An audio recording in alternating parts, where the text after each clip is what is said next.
And my Lord,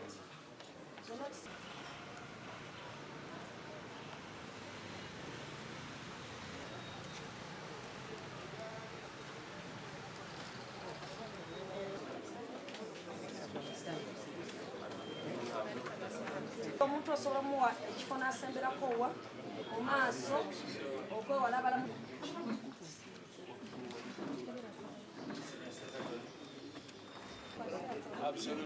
jjukira abasibe babeera awo.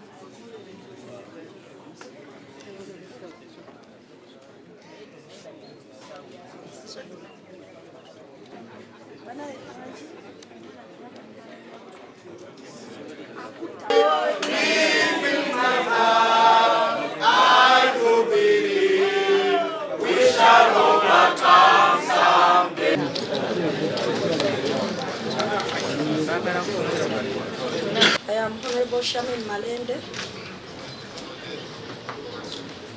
Councillor Agaba Ismail,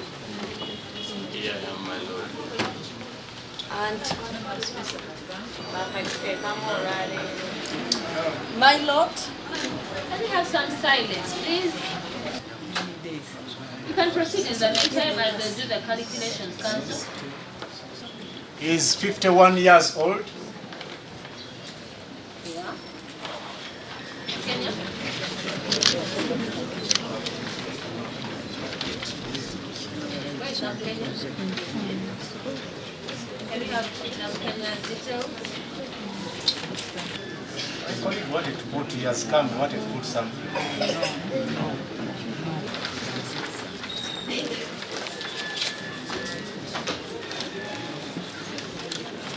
Submit for A2 together with who? Let's make it fast. We can't list a whole 10 people. Attach the evidence of that place of abode. Yes, ma'am. That's a requirement of the law. My lady, allow me to begin with Honorable Sewungu. Much obliged. Honorable Sewungu Gonzaga.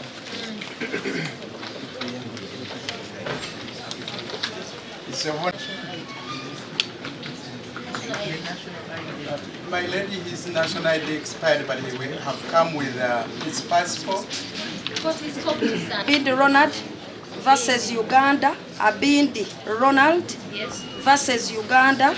yes. It is miscellaneous application number 020 of 20. To Jonathan, my Lord. No, not all of us. Who is presenting for A4? My Lord, we are presenting the four of us. Can we adopt the submissions We adopt the in submission. the earlier application? Yeah? Yes, my Lord.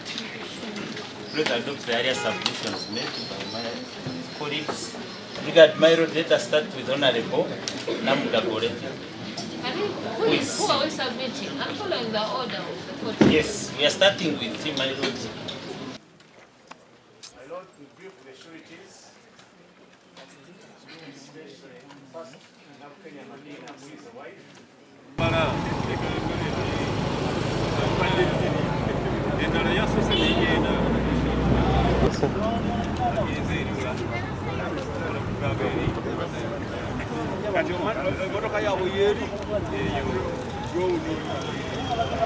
I command.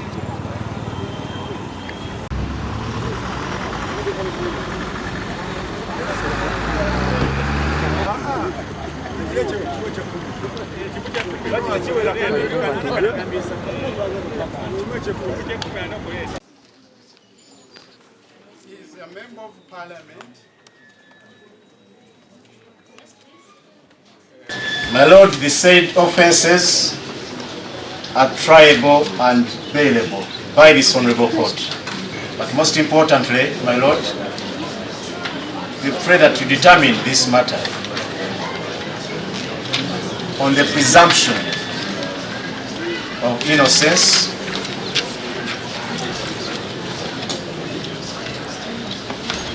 on the presumption that he is innocent until he would be found otherwise. My Lord, he has no criminal antecedents that would deny him. Of the sureties. My Lord, the sureties presented are substantial. For all intents and purposes. And we undertake.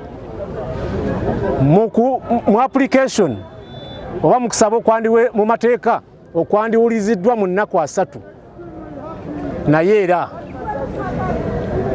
waakiri tuwuliziddwa olwaleero tutaddeyo buli kyetaagisa mu mateeka tutaddeyo buli kyetaagisa mu kweyimirira abantu bano mu mateeka n'ebyo ebitono ebitali mu mateeka ag'essimba bye batusabye nga ID z'abamu nazo tugenda zireeta ekitulaga nti nno bwe kiba kkooti bwe baya kuba y'amazima kwa kkooti kyenoonya nti omuntu avunaaniddwa anaakomawo okusobola okuliza omusango gwe oba nedda tusuubira obukwakkulizo obwo bwonna tubutuukiriza tusaba kkooti ekitunuulire nti okumala emyezi 7 omuntu abanga ali mu ansalinga ekibonerezo tetwagala ate bongere mu maaso kubakandaliriza ng'ekisooka tebannawulirwa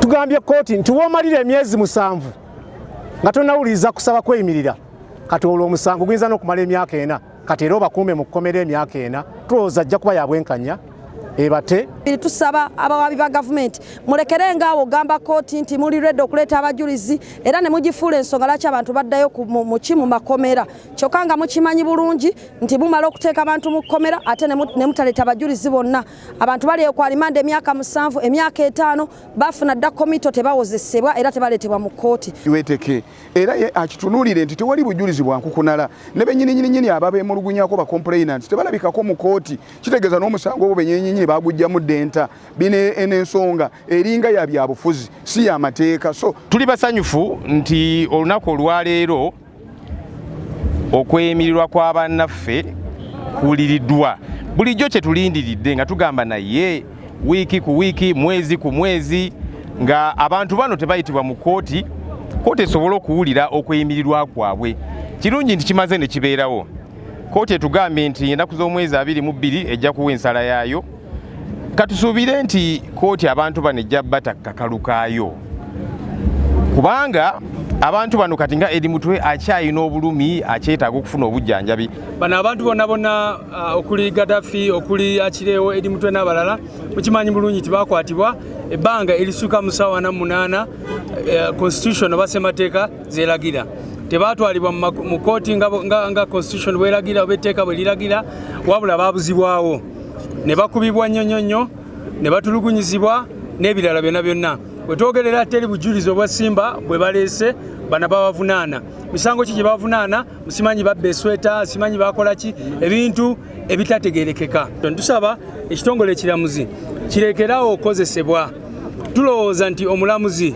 edi Mutwe for example omulamuzi wa kkooti ento bwe yasooka okutuukirira oyo omulamuzi yali badde yamuteerawo kubanga yali alaba embeera gy'alimu n'ebyo byonna ebyali bimukoleddwako twazze nga tumanyi nti olwaleero bayimbulwa baweebwa akakalu aka kkooti okuyimbulwa kubanga bamaze ennaku ezisoba mu 17 nga bali mu nkomyo ku bisango ebijweteke ensi yonna byemanyi ti bisango bijweteke tebiriimu makulu tebiriimu nsa era olwayo tubali tumanyi nti tuddayo nabo ewaka naye ate tusaba owekitiibwa omulamuzi ali musango guno akole obwenkanya obw'abannansi asobole okubanga awa judgment eri free and fair baganda baffe bafune obwenkanya baleme kusibibwa obwemage ng'ebbanga lye bamaze nga beebaka ku kisango ekitalina makulu naye nze njagala kukubira gavumenti eno mulanga erekeraawo omuze gw'okukwatanga abantu mu kaseera k'ebyobufuzi kana akaseera ke tulimu ak'ebyobufuzi buli we bakwata abantu baffe